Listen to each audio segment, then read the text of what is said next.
Il a été, il est et il sera l'un des commandos marines les plus célèbres de France. Après avoir décroché son béret vert, il fait également ses premiers pas dans les commandos au sein de Montfort, où il y a les plus forts. Légende vivante de la Marine nationale, il est rendu célèbre par un magnifique reportage d'envoyé spécial en 2005 qui a mis en lumière auprès du grand public le fameux STAC, le stage commando.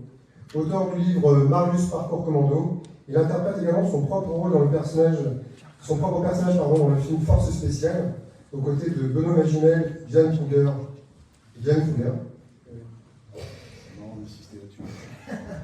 Il vient spécialement d'avion pour nous en voiture aujourd'hui à Compiègne. Mesdames et messieurs, chers camarades, le maître principal, Marius.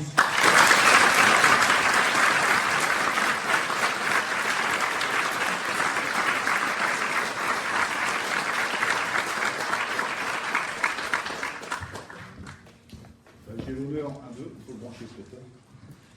1, 2, 1, 2, 2. Tout le monde entend là dans le fond aussi? J'ai l'honneur de commencer la conférence. Déjà, je tiens à remercier monsieur le sous-préfet, les commandants des préparations militaires, tous les gens qui ont organisé cette belle journée sportive et cette journée de rencontre et de cohésion.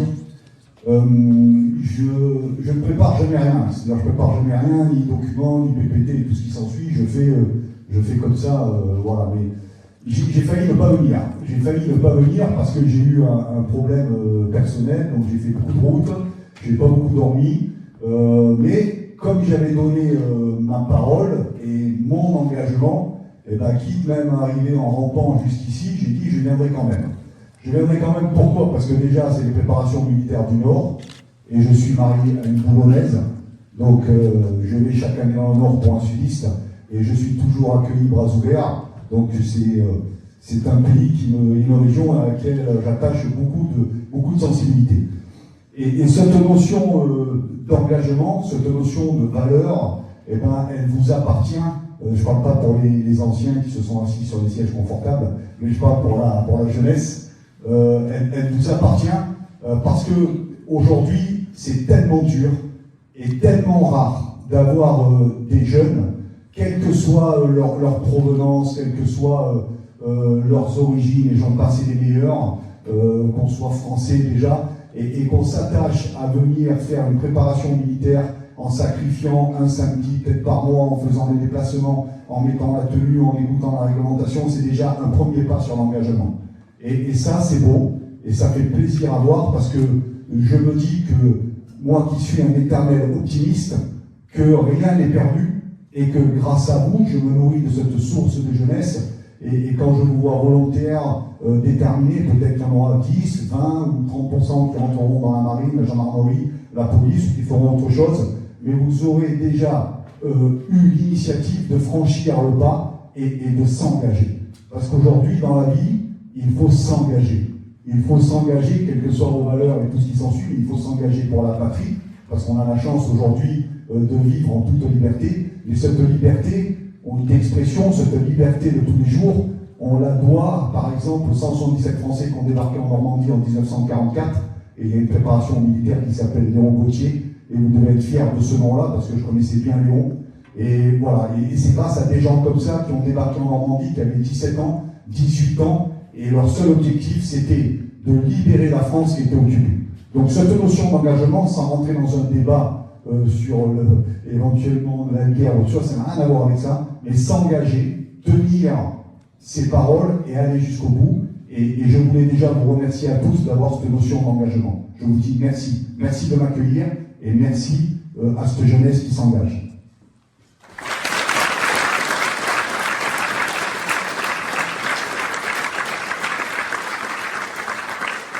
Au départ, moi, je ne suis pas ami conférencier, je suis pas, il m'a brossé un portrait élogieux, certes, mais moi, j'ai simplement saisi dans ma vie des fenêtres qui s'ouvraient. Alors, la jeunesse, vous êtes là, mais ce que je veux vous dire, c'est que la vraie vie, c'est ici. Quand on est ancré dans le sol et ancré dans la terre, et tout ce que vous allez faire physiquement, communiquer, discuter. Et il n'y a pas d'obstacle à réussir quelque chose quand on a une philosophie d'honnêteté avec soi-même, ça reflètera avec les autres, et peu importe son origine, ses valeurs et tout ce qui s'ensuit. Je suis issu des quartiers populaires, j'ai écrit une biographie, Parcours Commando. Moi, je suis des quartiers nord de Marseille.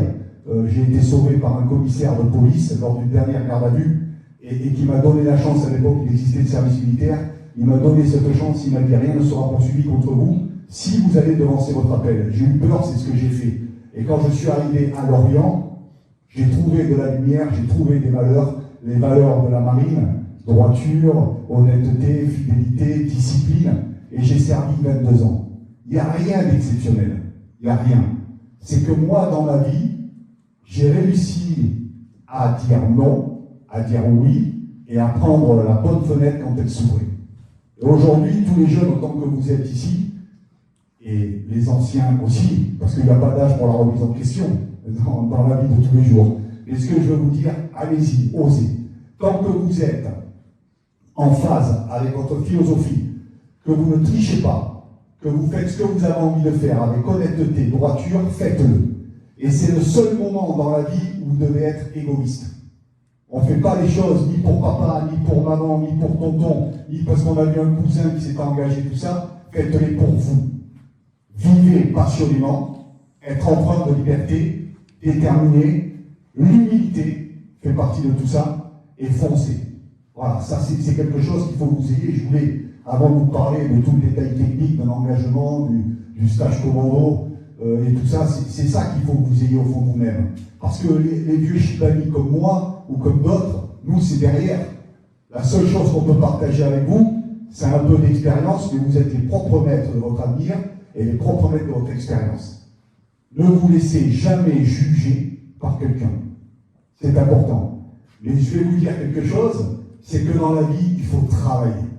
Si vous ne travaillez pas, vous n'arriverez à rien. Il faut travailler. Alors moi, j'ai des souvenirs à la maison. Ma mère me disait, un jour tu le regretteras. Un jour tu le regretteras parce que je foutais rien à l'école. Mais je l'ai compris. Quand j'ai fait mon brevet supérieur pour retourner en commando, il fallait absolument que je réussisse le permis hauturier, sinon je n'avais pas la mention chef d'escouade commando.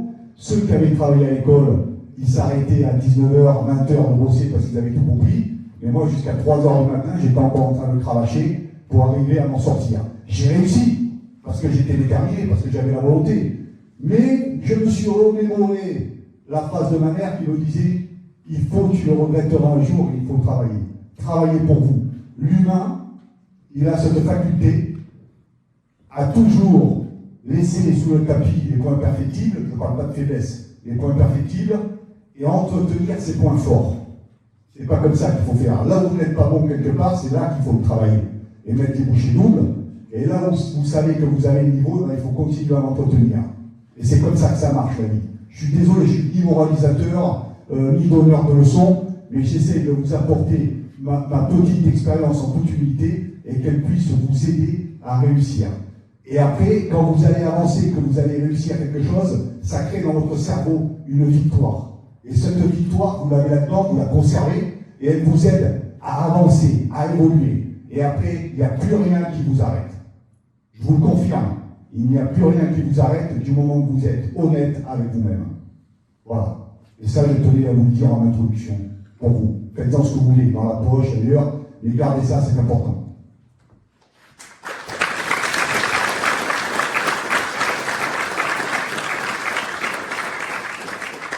Je l'ai dit et j'ai écrit dans mon livre, c'est que la marine, ou les autres corps d'armée, je ne fais pas de ségrégation, mais moi je parle de ce que je connais la marine, c'est la seule école où on peut commencer ouvrier et finir président, directeur général si on s'en donne les moyens et qu'on travaille. C'est tout.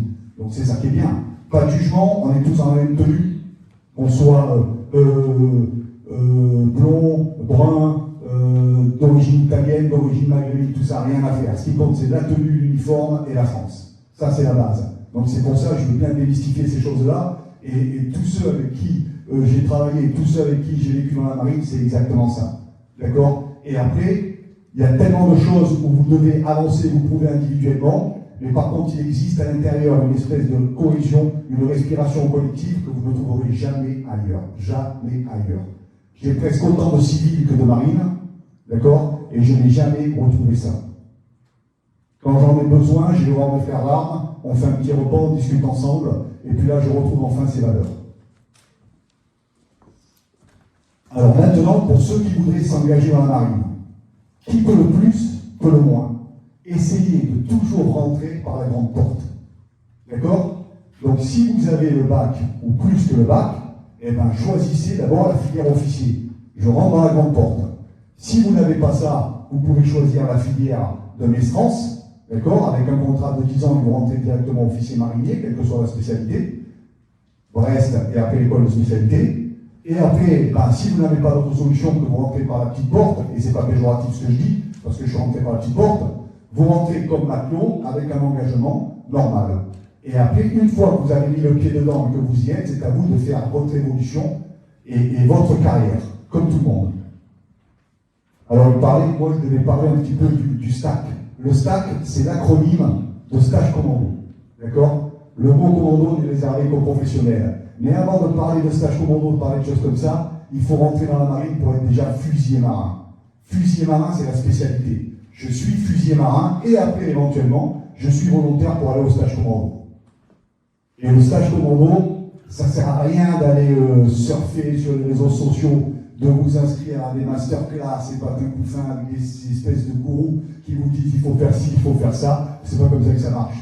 Quand vous êtes capable de travailler votre poids du corps, de lever vos fesses, pompe, traction, abdos, cordes, et que vous courez 3 fois par semaine en mettant éventuellement une fois une charge dans le dos, ou 2 courses avec du fractionné et une course en endurance, vous êtes potentiellement prêt pour aller au stage commando. Et ça, vos instructeurs, quand vous rentrez dans la marine et que vous êtes fusilier marin, pour ceux qui sont volontaires après là-dedans, ils vous l'apprendront bien de même, d'accord? Le stage commando, il dure 9 semaines. Et je le dis en toute humilité, c'est un des stages les plus durs au monde. Je vous le dis, j'ai été 2 fois instructeur au stage commando. Donc je sais ce que c'est, j'ai toujours voulu la base, le diamant pur. J'ai fait des officiers aussi, parce qu'on s'est croisés, hein, comment? Et donc, je vous dis, la préparation, il n'y a que vous, c'est 80% de la tête et 20% de physique. Quand votre physique est paré, la tête, elle va suivre. Et ne jamais rien lâcher, ne jamais rien lâcher. Vous êtes une génération, et ce n'est pas une critique. Vous ferez peut-être dans votre vie 5-6 métiers, peu importe. Mais chaque fois que vous allez faire quelque chose, faites-le avec passion, détermination et volonté. D'accord? C'est ça le plus important. Je ne vais pas vous faire un débat sur le stage commando, parce que peut-être dans cette salle, il y aura peut-être 1 ou 2 personnes. Et ce qu'il faut faire, c'est se mettre un objectif dans la tête. À chaque fois, c'est ça. Dire je veux faire ça. Mais cet objectif, on ne l'étape pas sur la place publique. On ne va pas raconter à tout le monde. On se le met dans la tête, on se prépare, on va améliorer ses points perfectibles, on va travailler ses points forts qu'on a, et après on se lance. C'est comme ça que ça marche la vie. C'est tout simple, hein, c'est tout bête. Et après avoir une philosophie d'honnêteté avec soi-même et avec les autres, et l'humilité, et là vous avez tout compris. Et après, à votre âge, hein, comme je dis toujours, on pète le tonnerre par devant, on crache des capes par derrière, on peut y aller à fond les galères. Il n'y a pas de limite, allez-y. Est-ce que vous avez des questions? Allez, profitez. Il n'y a pas de mauvaises questions, oui. On dit qu'au stage commando, le plus dur, c'est pas les épreuves, mais directement l'enchaînement d'épreuves. Qui c'est qui vous a dit ça? J'ai regardé votre... C'est pas ça, c'est le corps. Le corps, il a une mémoire. Je vous dis, le corps, il a une mémoire. C'est pour ça que votre entraînement doit être basé uniquement sur le poids du corps. Et enchaîné avec un minimum de récupération. Tout ce qui est crossfit, tout ce qui est salle de musculation, vous avez levé de la fonte et tout ça, oubliez tout ça. Courez 3 fois par semaine. 1 fois de fractionné, 2 fois d'endurance, et après vous travaillez que les bras. Traction, pompe, dips, montée de corde. Et chaque fois, maximum 30 secondes de récupération. Le muscle, il écoute que le cerveau. S'il sait qu'à chaque moment où on va faire ça, il va réagir, il le sait. L'objectif, on s'en fout d'avoir des grands costauds. Il n'y en a pas, pas beaucoup. C'est surtout les chats maigres. C'est ceux qui tiennent, être et durer sur la longueur. Et c'est ça, ceux qui sont résistants là-dedans. Des fois, il vaut mieux être moyen de partout, mais arriver jusqu'au bout de l'objectif. Oui, je dis ça parce que c'est la vérité. Il faut toujours s'entraîner et s'habituer à réagir et à enchaîner. C'est une vraie difficulté pour n'importe qui. Un stage commando, il n'est pas humain. C'est ce que je dis. Mais sauf que si vous rentrez dans la marine pour faire commando, sachez que chaque niveau hiérarchique que vous allez monter dans votre carrière, et si vous voulez rester dans la filière commando, vous allez être retesté au stage commando à chaque fois. Stage commando élémentaire pour avoir le PLR. Stage commando chef d'équipe. Stage commando chef d'escouade. Stage commando chef de mission. Et même les officiers chez nous, qui rentrent par la grande porte, font le stage commando de base pour servir en commando et reviennent faire le stage commando grand fusil pour être après commandant de commando ou autre chose. Ça veut dire qu'on passe tous par la même sorte de formation qui n'a pas changé dans la rusticité et dans les méthodes depuis la formation des 177 à l'école des commandos à Canaries en Écosse. Les parcours sont les mêmes, les temps sont les mêmes et la manière d'aborder le stage n'a pas changé. Allez, les questions sur ce que vous voulez. Qu'est-ce qui vous a motivé pendant le stage commando à aller jusqu'au bout? Ce qui m'a motivé, c'est que la première fois de ma vie, je me suis senti important. Pour la première fois de ma vie, mon instructeur qui était le second de Pisbo, qui est un major de combat, j'avais un autre maître de cours mais qui n'était pas bien, mais c'est la seule fois où dans ma vie, j'ai senti des gens qui me valorisaient. La valorisation de l'individu est la base de tout. Je me suis dit, je sers à quelque chose. Quand j'étais à l'école, je suis fautif aussi. Il n'y a pas de mauvais élèves, hein, je dis toujours avec des mauvais professeurs. Et ben, là où je n'avais pas de ils se sont conservés. Je dis ça, c'est la vérité. Quand j'avais une incompatibilité avec un professeur, ça ne marchait pas. Et le jour où les gens ont enfin compris que le fait d'encourager, de valoriser, après derrière, il faut donner, c'est comme tout dans la vie, et ben, j'ai eu l'impression que je servais à quelque chose et j'avais trouvé ma voie. Moi, j'ai toujours été motivé, peut-être parce que c'était au fond de moi-même. J'ai eu un parcours au début, quand j'étais gamin, et j'ai raconté ça, j'ai embrassé un petit peu la voyoucratie. Je faisais le caïd un peu dans les quartiers, je me prenais pour je sais pas qui, et j'ai commencé à ressentir les valeurs patriotiques quand je suis arrivé dans la marine, le drapeau français, l'union, la cohésion, la camaraderie, et l'objectif qu'on avait en commun. Et les instructeurs, aussi durs qu'ils soient, aussi sévères qu'ils soient, l'école des fusils marins et des commandos, c'est une école où quand on fait bien les choses, on est valorisé, et quand on fait mal les choses, on prend un coup de pied aux fesses. Et ça, c'est la base de la vie. Et là, j'ai trouvé ma voie. Peut-être que si j'avais fait boulanger, pâtissier, que j'ai tombé sur un expert en pain au chocolat qui m'aurait transmis cette passion, j'aurais été peut-être un excellent aussi boulanger, pâtissier. Ma motivation, elle a été du fait vraiment que je me sentais valorisé et que j'avais l'impression que je servais à quelque chose, ce que je ne comprenais pas avant, par le rapport que j'avais avec tous les adultes que je pouvais avoir. Ce qu'il faut que vous sachiez, ici pour les parents qui sont là dans la salle, les oncles ou les tantes, tout ça, c'est que quand on a un âge, on a une fréquence. Et quand on parle avec un adulte, un ado, puisque vous êtes des ados ou des pré-adultes, vous avez votre fréquence, et nous, les adultes, on a la fréquence, elle est là, alors quand on se rencontre, on n'est pas sur la même fréquence. C'est pour ça que des fois, ça ne marche pas. Et là, la compatibilité des fréquences, elle peut se faire quand les deux font des efforts et qu'on arrive à se comprendre l'un et l'autre. Et ça se fait pas ni sur les réseaux sociaux, ni sur les mails, ni tout ça, ça se fait simplement en se parlant. En se parlant sans s'énerver, sans violence et sans agressivité, et là on arrive à trouver des solutions. Je vous dis, sans faire de morale, mais c'est comme ça que ça marche. Allez, lâchez-vous, posez les questions. Le même. Est-ce que vous avez essayé de passer le cours nageur de combat? Oui, j'ai fait mon cours plongeur en 1990, je rentrais d'Afrique, et j'ai entamé dans la foulée les présélections nageurs. Mais j'étais dans l'eau une baleine. C'est-à-dire que j'ai été un très bon plongeur d'armes, un très bon plongeur de bord, et il va rigoler puisque le nageur de combat est présent, et quand on m'a mis l'oxy et que j'ai été plongé, j'arrivais tellement pas à contrôler ma respiration que je me rappelle avoir été tombé à 16 kilos. Donc c'était horrible. Et quand on faisait un exercice qui se fait autour d'une digue à Toulon, en longue durée on appelle, moi j'avais des problèmes d'hyperoxie, hypercapnie, c'est-à-dire que je ne supportais pas, et je remontais. Donc, et je vais vous dire une chose, les instructeurs ont tout fait pour que je sorte, pour que je réussisse. Mais physiologiquement c'était impossible, c'était bienvenu, j'y vais. Et je me rappelle un soir, après le cours, il m'a attrapé, il est venu avec moi, il est allé dans sa réserve, il a sorti un appareil respiratoire majeur tout neuf, il a monté devant moi, il m'a dit qu'il tombe dans l'eau tous les deux, tellement qu'il y avait une volonté pour aller jusqu'au bout. Mais j'ai pas réussi. Et quand j'ai pris mon train, que j'ai été viré de ça, c'est pour ça que je vous parlais tout à l'heure d'échec. Quand vous subissez un échec dans la vie, c'est pas la fin du monde, mais au contraire, on se nourrit de cet échec pour rebondir et aller plus loin après.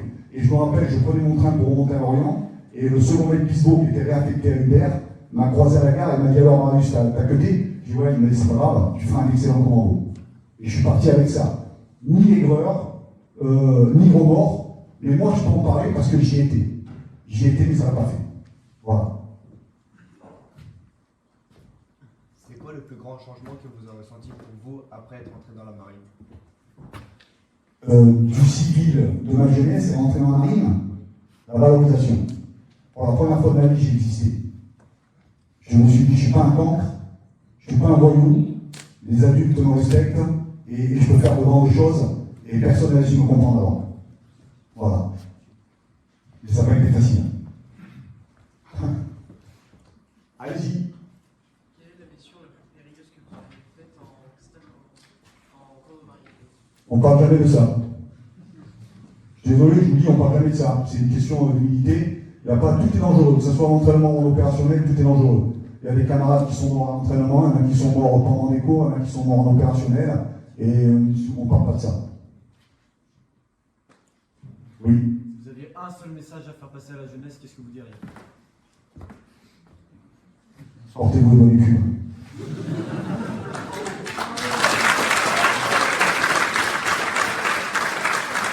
Ça, c'est naturel. Ne provoquez pas les remords au galop. Mais c'est la vérité. Arrêtez d'être assisté. Arrêtez d'aller chercher des gourous. Arrêtez de regarder ces conneries sur TikTok. Je ne vais pas cracher dessus, je me sers des réseaux sociaux. Insta, je pose des trucs. Face de bouche, je pose des trucs. Mais moi, si quelqu'un me met quelque chose dessus, je dis, ben viens. Ça fait 15 ans qu'elle existe, mon association Maritime Combat, où je fais des stages d'aguerrissement le week-end et tout ce qui s'ensuit. Et si quelqu'un me met quelque chose, je dis voilà, on peut me rencontrer. Venez me voir physiquement si vous avez quelque chose. Et ne cherchez pas la lumière. La lumière, vous l'avez. Déjà, l'étincelle que vous avez et la grande richesse que vous avez, c'est la jeunesse. La jeunesse et la santé, que Dieu vous garde tous en bonne santé. Mais déjà, le fait que vous ayez ça, vous devez développer vos ailes et faire ce que vous avez envie de faire, du moment que vous le faites en toute honnêteté. Arrêtez d'aller vous chercher. Moi, j'ai traîné dans les quartiers populaires. En 1984, je suis sport de Provence en boxe anglaise. D'accord? J'aurais pu faire une carrière de boxeur professionnel, et c'est ce qui me sort, c'est le sport. C'est-à-dire que moi, c'est l'époque de l'héroïne, où j'avais des gars qui crevaient dans les caves avec des overdoses, et moi, je savais dire non, je ne touche pas. Je partais de chez moi à 5h, 6h de mon bâtiment, j'allais faire le footing, ils me traitaient de taré, mais j'en avais rien à faire. Et j'ai toujours su dire non ou oui quand ça m'intéressait. Et voilà, donc on est maître de son destin, on est maître de ce qu'on a envie de faire. Que vous ayez le doute, c'est normal, tout le monde a le doute. Et si quelqu'un ici vous dit qu'il n'a pas peur, c'est un menteur. Tout le monde a peur, on a tous peur, moi j'ai peur, tout le monde a peur. On est tous faits de la même manière. C'est-à-dire que notre cerveau est conditionné d'une manière, quand on est devant un incident ou une anomalie, la première chose c'est la sidération. Je suis sidéré. Alors en fonction de la condition qu'on a, de l'entraînement et comment on est préparé, la sidération elle dure un quart de seconde, et après c'est l'attaque, la fuite, ou la fuite et l'attaque. Parce qu'on est tous des animaux et vous l'avez oublié. On est tous comme ça au départ. Alors après, eh ben, c'est de l'entraînement. Mais soyez, et aussi, soyez fiers. En France, on a peur de dire ça, d'être fiers de ce qu'on fait, de ce qu'on accomplit. Soyez fiers de ce que vous faites. J'ai réussi ma journée sportive, je vais à la préparation militaire, je suis fier. Vandalisez ces choses-là. Allez-y, dites-le aux camarades. Qu'est-ce que tu fais samedi? Non, samedi, moi, je ne vais pas fumer une cigarette à la fraise, ou je ne vais pas faire l'imbécile ailleurs, parce que moi, je vais à la préparation militaire. Je mets ma tenue et je vais là-bas. C'est une fierté. Soyez fiers de ça. Ne cachez pas vos émotions, ne cachez pas votre fierté. Nourrissez-vous de ces choses-là pour être plus fort et pour avancer. Et sachez esquiver ce qui ne vous apportera rien ou les gens qui vous parasitent et qui vous empêchent d'avancer. Allez-y, les questions, profitez. Vous pensez que votre médiatisation a pu avoir une bonne influence sur la jeunesse? Qu'est-ce que vous en pensez, vous? Qu'est-ce que vous en pensez? C'est pour ça que vous me posez des questions? Non? Je veux avoir votre point de vue sur ce sujet. Moi, je rends à la marine au quintuple de ce qu'elle m'a donné. La marine nationale m'a sauvé. D'accord? Je le dis, et moi j'en suis conscient. Avec mon âge actuel, je suis conscient de dire ça. Quand il est venu au contact pour me demander d'intervenir par le biais de mon éditeur, j'ai dit pour la marine, puisque je fais des team building, des interventions que je fais payer à des gens, j'ai dit, je ne veux pas d'argent. D'accord? J'ai dit, je ne veux pas d'argent. Je veux simplement qu'on me paye l'essence, parce que je vais me déplacer, et à manger. C'est tout ce que je veux. Le gîte est couvert, c'est ce que j'ai dit. Et après. Et je le fais parce que j'ai envie, le peu, pendant 22 ans dans la marine, j'ai fermé ma gueule. On ne parlait pas, parce que chez nous, dans les commandos ou dans un cocon, on ne parle pas, on ne pose pas. Aujourd'hui, je peux m'exprimer, je peux dire des choses en toute liberté, ben je le fais. Alors, c'est une bonne influence ou une mauvaise influence, j'en sais rien. Mais en tout cas, je suis la preuve vivante que si vous me posez des questions, je peux vous répondre sans filtre et sans tricherie à ce que vous allez demander. C'est tout. Vous avez une autre question derrière. Est-ce que vous avez eu des moments de doute lors du stage? De doute? Ah ouais, mais tout le temps. Vous doutez en permanence. Et c'est qu'aucun instructeur, puisque j'ai été instructeur 2 fois, en fait, quand vous partez sur les parcours, en fonction de votre classement, pour ne pas pénaliser les gens, parce que le plus rapide, on est toujours devant, pour que les traînards, s'il est devant, nous la gêner, on faisait exprès de changer les noms, et quand on arrive au parcours, on se retrouve les 10e ou 13e à partir, on dit voilà, c'est que je suis pas bon, c'est que je vais me faire virer. En permanence, vous doutez. Et ce stress psychologique que vous avez au quotidien, c'est votre force. Parce que vous êtes là aujourd'hui, mais demain, je ne serai peut-être plus là. Au stage, je parle. Et si je doutais tous les jours, si je n'avais pas réussi, ça aurait été, je pense, le plus gros échec de ma vie, mais je m'en serais nourri pour rebondir et pour faire autre chose. Et je me suis dit, c'était pas pour moi. Comme le corps nageur, après avec du recul. Je dis, d'accord, c'est pas pour moi, c'est pas la fin du monde. Ça ne m'empêchera pas de faire autre chose, puisqu'une fois j'ai réussi à mettre le pied à l'étrier, à avancer, et ben je peux continuer.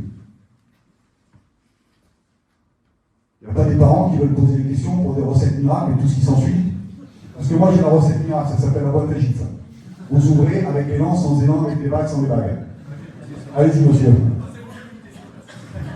J'allais poser la question miroir que je donne tout à l'heure, c'est quel message, en effet, vous avez pour des parents pour soutenir des jeunes qui veulent s'engager, que ce soit dans la marine ou ailleurs? Foutez-leur la paix, laissez-les vivre. Du moment que il y a quelque chose qui est important pour les parents, je suis père. Je suis père de 4 garçons et j'ai tellement la selle que j'ai remis le couvert, j'en ai 3 ans et demi. Et je vais vous dire, laissez-les vivre. Du moment que vous ne cassez jamais la communication, c'est-à-dire le dialogue, que votre enfant ne se drogue pas, ne boit pas, qu'il n'y ait pas de tabou dans la discussion, c'est-à-dire que c'est une aide précieuse. Et quand j'ai éduqué mes premiers 3 fils là-dessus, je n'avais aucun tabou dans la conversation. On pouvait parler de cocaïne, on pouvait parler de shit, on pouvait parler de maladie, de sida et tout ce qui s'ensuit. Il n'y avait pas de tabou. Et je leur disais, le jour où il y a quelque chose, vous m'appelez. Et je me souviens, mes garçons, quand ils allaient en boîte de nuit, et qu'ils avaient des copains qui étaient bourrés, ils ne rentraient pas, ils m'appelaient. J'aurais toujours dit, réveillez-moi à 4h du matin, je viendrai. Et alors, j'allais chercher à 4h du matin, pour ceux qui connaissent la Bretagne, du côté du Coconut ou des trucs comme ça, et j'allais à 4h du matin les chercher, et ils disaient à leurs collègues, le seul truc, ne parlez pas à mon père, parce qu'on l'a réveillé. Ne parlez pas, mais montez la voiture et ne dites rien. Et je l'ai fait pour préserver mes enfants. Mais par contre, je leur ai laissé le champ libre. Et chaque fois qu'ils ont eu un choix, puisque j'en ai un qui a fait 10 ans de marine et après qui est rentré dans la police, j'en ai un qui a fait 4 ans de marine et qui vit dans les associations et dans les sports de combat, et mon dernier, il est encore dans la marine, enfin mon avant-dernier, mon premier mariage, il a 3 ans et demi, on ne sait pas ce qu'il fera, mais on verra bien. Et je veux dire, je voulais toujours qu'ils aient leur propre choix, qu'ils ne puissent pas à un moment me reprocher de dire mais c'est à cause de toi. Parce qu'un enfant, il a l'image des parents, de la mère ou du père, peu importe, et c'est sa seule image qui a envie de ressembler à ça, inconsciemment. Et vous voyez, moi j'ai fait des erreurs comme tous les pères ici, comme toutes les mères ici. Quand ils étaient petits, j'étais instructeur au Stachco, je les prenais avec moi, je les amenais dans le Zodiac, je les soignais au Saint-Michel, et pour eux, ils s'imaginaient que c'était très facile, que c'était ça la vie, quoi. Et le jour où ils se sont engagés, ils ont compris, quoi. Là, ça pique un peu plus.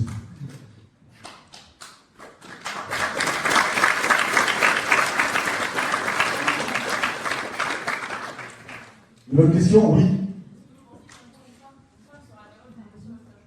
Jamais. C'est ni misogyne, c'est ni misogyne, je vous assure, pas du tout. C'est que physiquement, c'est tellement éprouvant. Si les barèmes ne changent pas jusqu'à maintenant, ça sera impossible. Je prends un exemple, une marche lourde de 30 km pardon, avec 17 kg sur le dos, enchaîner, ce qu'on parlait tout à l'heure, les enchaînements, c'est très difficile. Alors après, il y a des femmes fusiliers marins qui ont de très belles carrières. D'ailleurs, je crois qu'il y a la femme à Xavier qui est en bas, qui est au chef de mission actuellement. Elle est brevet supérieur, je ne sais même pas si elle n'est pas chef de mission fusilier. Alors elle a fait une très belle carrière fusilier marin, mais le Stachco, non, par contre, c'est ouvert. Hein. Une femme officier ou une femme, on va dire, officier marinier ou équipage peut postuler. Mais je vous dis franchement, il n'en a jamais eu, et physiquement, je pense que c'est très très dur. En toute humilité, en toute modestie, je dis ça, sans dire parce que c'est une femme, ça n'a rien à voir avec ça. Les femmes sont beaucoup plus fortes que les hommes là-dedans. Mais après, le physique, il y a des manières, mais là-dedans, il vaut mieux confier un secret à une femme qu'à un homme. Surtout sur le terrain, dans le renseignement. Oui, madame? On a des stagiaires en fait qui sont en compétition là, en sportif et qui ne peuvent pas assister à la conférence et je trouve que c'est vraiment dommage. Ils vont un peu rater votre message. Est-ce qu'il y a une possibilité de leur enregistrer un message où ils sont en train de jouer au basket et en train de faire. Alors, ceux qui sont pas là, il y a les équipes de la vidéo, c'est ça?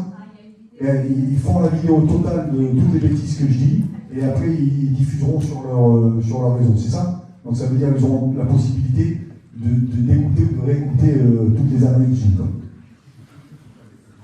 Oui. Est-ce que vous pensez que la cohésion et la camaraderie qu'on peut avoir entre personnes qui font le stage commando, c'est ce qui nous aide à réussir? Oui, ça en fait partie. Le stage commando, c'est la cohésion. Moi, mon stage COBE, les amis que j'ai ou après, quand j'ai servi en opérationnel, ben, on n'a pas besoin de s'écrire ou de se téléphoner ou quelque chose. On fait peut-être un repas tous les 6, 8 mois ou 2 ans. Mais par contre, si j'avais le moins de soucis, j'appelle, ils sont là. C'est plus que votre famille. Je ne vais pas dire ça. Mais c'est plus que votre famille, c'est indéniable. C'est ce qu'on appelle les frères d'armes. C'est quelque chose que je ne sais pas, j'ai jamais retrouvé ça de ma vie. Jamais. Oui. Alors, c'est le plus beau jour de ma vie. J'avais dit, j'ai fait un TEDx où j'ai parlé de ça. C'est vraiment la seule fois de ma vie où je me suis senti important parce qu'à la remise des bérets, moi j'ai commencé mon stage commando un certain nombre, on était vraiment, je crois qu'une dizaine à sortir à l'époque, et le classement, vous ne savez jamais. Et en fait, quand j'ai été sur le plateau d'appel, j'ai été le premier et j'ai reçu la dague. La dague, quand vous êtes le premier major du stage commando, vous avez une dague des commandos qui est gravée avec le numéro de votre stage et gravée à votre nom. Et je crois que ça a été le plus beau jour de ma vie. Je parle toujours de ça avec émotion. Et je peux vous dire, ça m'a tellement motivé pour tout le reste de ma carrière que j'ai fini premier à mon stage co chef d'équipe et second à mon stage co brevet supérieur. Parce que tellement que c'est quelque chose qui est glorifiant, mais pour soi-même, hein, pas pour l'étaler. Je ne parle pas ça pour faire le malin. Mais parce que, mais dans la finalité aussi, ce que j'ai envie de vous dire, c'est que l'essentiel, c'est de réussir. Peu importe votre classement. Si vous êtes premier, c'est très bien parce que c'est la double cerise sur le gâteau, mais si vous sortez, c'est déjà le fait de ce morceau de feutrine vert que vous avez porté, on parle des frissons. Oui. Est-ce que c'est pas trop compliqué d'aller vie de famille et vie au sein des commandos marines? Eh ben, je vais vous dire non, parce que quand vous aimez quelqu'un, si vous aimez une femme ou une femme elle aime un homme, ou 2 hommes s'aiment, ou 2 femmes s'aiment, peu importe, moi ça ne me perturbe pas. Ce que je veux dire, c'est que vous allez aimer la personne par rapport à ses passions, par rapport à ce qu'elle est, par rapport à ce qu'elle représente. On est d'accord? Donc ça veut dire que quand vous êtes avec quelqu'un, la personne, elle sait qu'elle va se marier éventuellement avec un commando, ils vont créer une famille, tout ça, mais que lui, dans le cœur de son métier, peut-être qu'un jour il ne rentrera pas, ou il rentrera dans un sac plastique, peut-être qu'il pourra se blesser à l'entraînement, peut-être qu'il pourra décéder à l'entraînement. Ça ne sera pas une vie comme tout le monde, puisque des fois vous partez un matin, je me souviens, moi je suis parti un matin, je suis rentré 7 mois après. Vous voyez? Donc quand vous avez des enfants, tout ça. Alors je vais vous dire, moi j'ai tenu ma première vie comme ça pendant 22 ans, et j'ai divorcé quand je suis parti au civil. Donc ça n'a pas empêché, si vous voulez, c'est pas contradictoire. C'est comme ça, la vie elle est comme ça. Après tout dépend, c'est vraiment des choses personnelles, c'est votre philosophie, c'est votre manière d'être. Mais si vous privez quelqu'un de sa passion, c'est plus le même. Vous n'aimerez plus par rapport à ce qui est. Mais aujourd'hui, il y a des tas de marins, quelle que soit la spécialité, sous-mariniers, mécaniciens, fusiliers marins commando, qui sont mariés, qui ont des enfants, qui ont des vies de famille tout à fait normales. Avec, quoi que vous embrassiez comme métier dans la vie, vous aurez des avantages et des contraintes. C'est comme ça. C'est la vie. Oui, madame.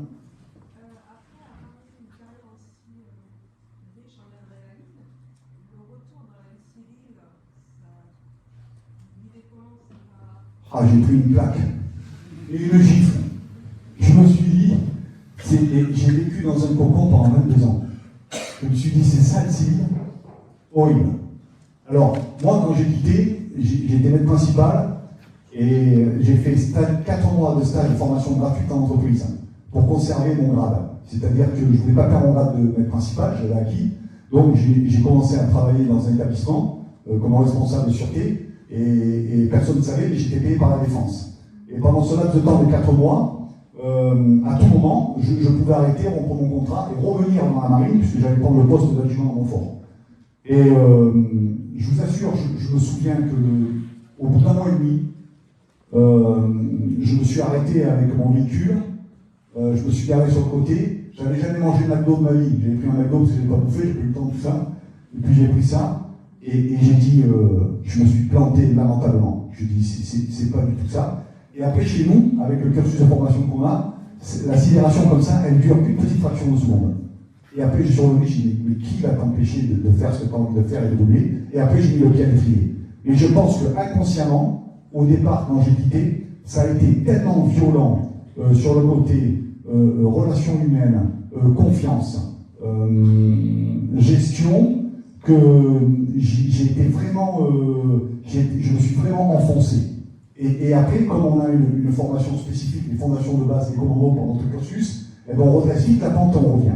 Et aujourd'hui, je ne regrette absolument pas. Absolument pas. Et je vous rejoins sur une question, elle est très intéressante, et c'est la vérité. Alors peut-être que les marins, on a un peu plus préparé dans nos bureaux avec la marine mobilité, toutes ces choses-là qui nous aident un peu plus dans les démarches. Et sachez que pour tous ceux qui quitteront l'institution, quelle que soit leur spécialité, c'est très dur parce que vous ne retrouverez jamais l'esprit de cohésion, la camaraderie et la confiance que vous avez connue au sein de la marine. Ça m'a piqué, hein, je vous assure, c'était très très bien. Oui. Comment ça se passe quand il y a d'autres spécialités de la marine ou des armées qui sont affectées à des commandos? Comment vous interagissez entre les commandos et les autres spécialités qui se greffent à vous? Mais aujourd'hui, si vous connaissez un peu l'Orient, les commandos qui ont été créés récemment avec le commando Kiefer ou le commando Ponchardier, qui sont des commandos d'appui et de soutien de deuxième échelon, où vous avez des spécialistes d'autres spécialités et qui travaillent en toute coordination totale. Et les commandos sont toujours en premier échelon. D'accord? Je parle toujours engagé premier échelon, mais les spécialistes qui sont à côté sont là, ils sont des aides précieuses. Mais ça a toujours existé. Hein. Je suis entré en commando, il y avait un secrétaire ou une secrétaire, il y avait un mécanicien et il y avait un sorcier, c'est-à-dire un infirmier qui était en commando.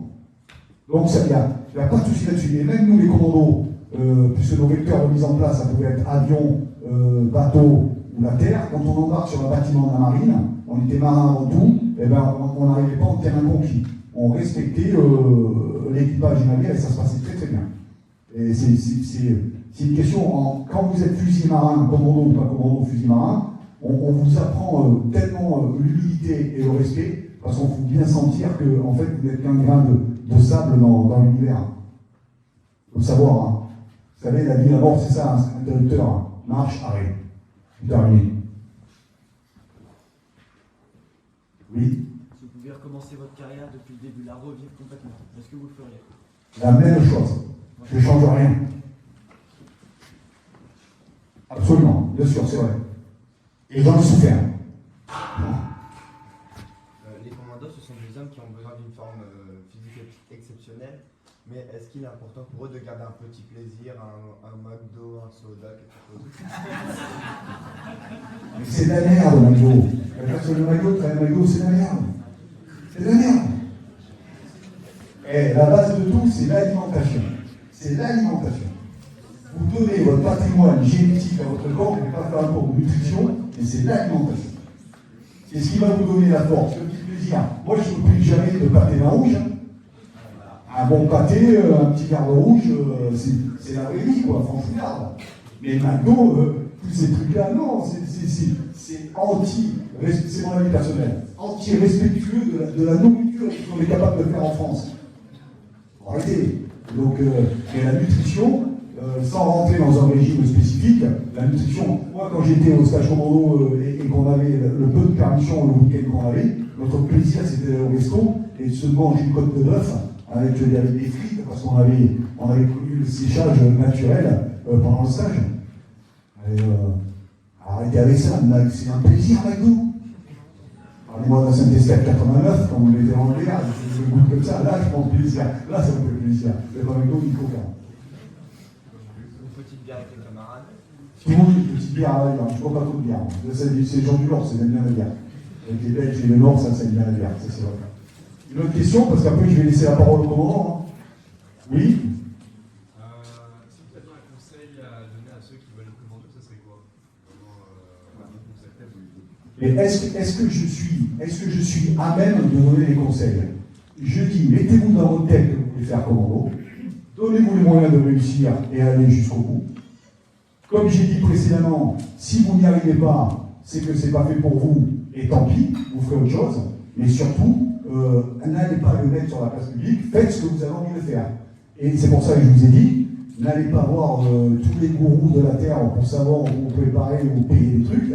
Si vous vous entraînez avec le poids de corps et la course 3 fois par semaine, vous pouvez discuter avec des gens, vous avez la chance dans les PM, j'en ai vu une dans le Vaucluse, où il y avait un jeune de la PM qui a réussi et qui a affecté Hubert, actuellement on en parlait tout à l'heure, eh ben, il est venu aux cérémonies de la PM, et il a pu parler avec les autres stagiaires de la PM pour leur dire voilà, moi j'étais en préparation militaire, j'ai réussi, j'y suis, voilà comment je me suis préparé.